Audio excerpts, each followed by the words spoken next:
मुख्य अतिथि महोदय जी, निर्णायक मंडल व स्कूल प्रबंधन समिति के सदस्यगण, विभिन्न पाठशालाओं से पधारे प्रधानाचार्य महोदय जी व गुरुजन, छात्राओं को प्रोत्साहित करने पहुंची यहाँ की प्रबुद्ध जनता व मेरे देश का उज्जवल भविष्य छात्र एवं छात्राओं, मैं स्नेहा शर्मा पीएम श्री राजकीय आदर्श वरिष्ठ उत्कृष्ट माध्यमिक पाठशाला सुन्नी की छात्रा सुन्नी जोन का प्रतिनिधित्व करते हुए आज आप सभी के समक्ष जिस विषय को लेकर उपस्थित हुई हूँ उसका शीर्षक है मेरे सपनों का भारत। मेरे महान देश का नाम भारत है।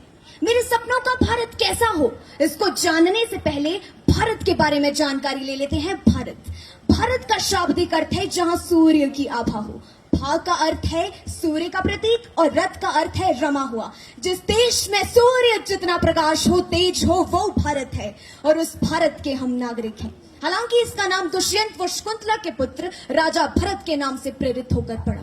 मेरे सपनों का भारत वो भारत है जब आचार्य चाणक्य ने धनानंद जैसे क्रूर शासक को परास्त कर स्वच्छंद शासक की नींव रखी। मेरे सपनों का भारत वो भारत है जब कश्मीर से कन्याकुमारी तक वैदिक पद्धति हुआ करती थी। मेरे सपनों का भारत वो भारत है जब चीन के फायान और जर्मनी के मैक्स मूल जैसे विद्वान भारत में आकर दर्शन शास्त्र और वेदों का अध्ययन किया करते थे। महोदय, हम मारना भी जानते हैं और बचाना भी। हमने दुश्मनों के लिए फाइटर जेट्स बनाई, संगीन बनाई, लेकिन जब जिंदगी की सांस टूटने लगी तो हम ही नहीं वैक्सीन बनाई और लिख दिया उस वैक्सीन पर सर्वे संतु निरामया, यानी कि ईश्वर सिर्फ हम पर ही नहीं हर किसी पर, सब पर करे दया। अयम निजा परोवेति गणना लघु चैत्साम उदार चरिता नाम तू वसुधैव कुटुंबकम, अर्थात यह मेरा है और यह तुम्हारा। ऐसा भेद केवल धगेरे चित्त वाले लोग ही करते हैं। उदार चित्त वाले लोगों के लिए तो पूरा विश्व ही उनका संसार है।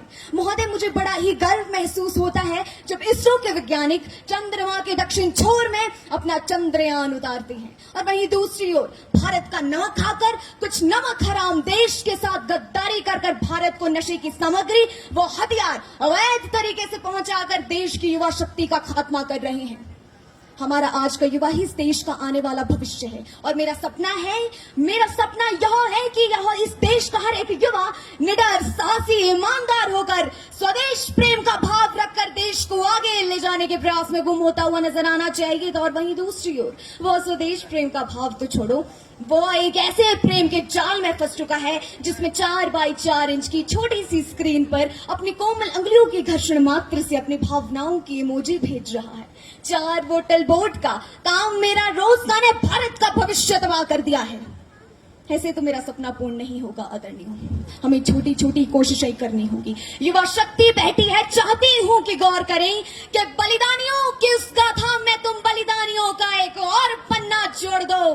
बलिदानियों की उस गाथा में तुम बलिदानियों का एक और पन्ना जोड़ दो। या तो समर्पित कर दो प्राण देश को, या तो इस देश की ही बातें करना छोड़ दो। अरे चिट्ठियां यदि प्रेम की पढ़ते हमारे क्रांतिकारी तो कोई अपने जिगर में देश को बोता नहीं और हुस्न में ही डूब जाते यदि भक्त शेखर, तो धरा पर मिटने वाला मिलता लाल एक लौटा नहीं।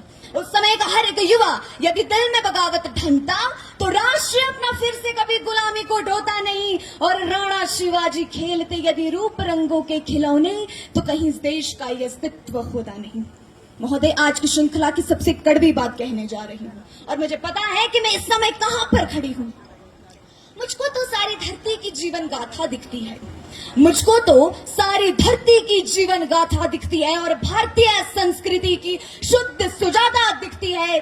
तुमको भारत की बेटियों में कमसिन कलियां दिखती होंगी, मुझको तो भारत की बेटी में एक भारत माता दिखती है। एक बेटी होने के नाते मैं सोचती हूँ कि जब कोई बेटी घर से बाहर निकले तो उसे 100 बार ना सोचना पड़े, क्योंकि महिलाओं के साथ हो रहे अन्याय उन्हें पिछड़ा हुआ वर्ग साबित कर देते हैं। बड़ी बड़ी बातें नहीं, छोटी छोटी कोशिशें करनी होंगी, क्योंकि ठोकर हमें पहाड़ से नहीं पत्थरों से लगा करती है। I being an Indian, I being a student, I being a symbol daughter of this motherland feel proud to be an Indian। और मैं सैल्यूट करना चाहूंगी सरहद पर दिन रात हमारी रक्षा के लिए खड़े हर उस जवान को, पुलिस प्रशासन और किसान को, इस देश के हर उस नागरिक को जिनके बिना मेरा सपना पूर्ण होना असंभव है। और आज इस मंच पर पूरी जिम्मेदारी के साथ एक भारत की बेटी होने के नाते मैं बस इतना ही कहूंगी कि मेरे देश की जिम्मेदारी नहीं है हमें जाना मेरे देश की जिम्मेदारी नहीं है हमें आगे ले जाना, बल्कि हमारी जिम्मेदारी है अपने देश को आगे ले जाना, अपने राष्ट्र को आगे ले जाना, अपने वतन को आगे ले जाना। अब अंत में मैं चाहती हूँ एक स्वर में इस क्षेत्र, इस प्रदेश, इस स्वदेश को समझा दें कि मेरा हिंदुस्तान महान था, महान है और महान ही रहेगा। मेरा हिंदुस्तान महान था, महान है और महान ही रहेगा।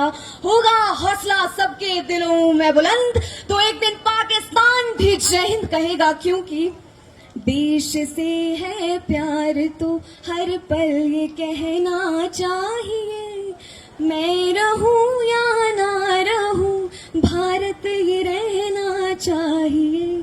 चाहती हूं कि एक साथ आप मेरे साथ मिलकर भारत माता की जय का नारा लगाए।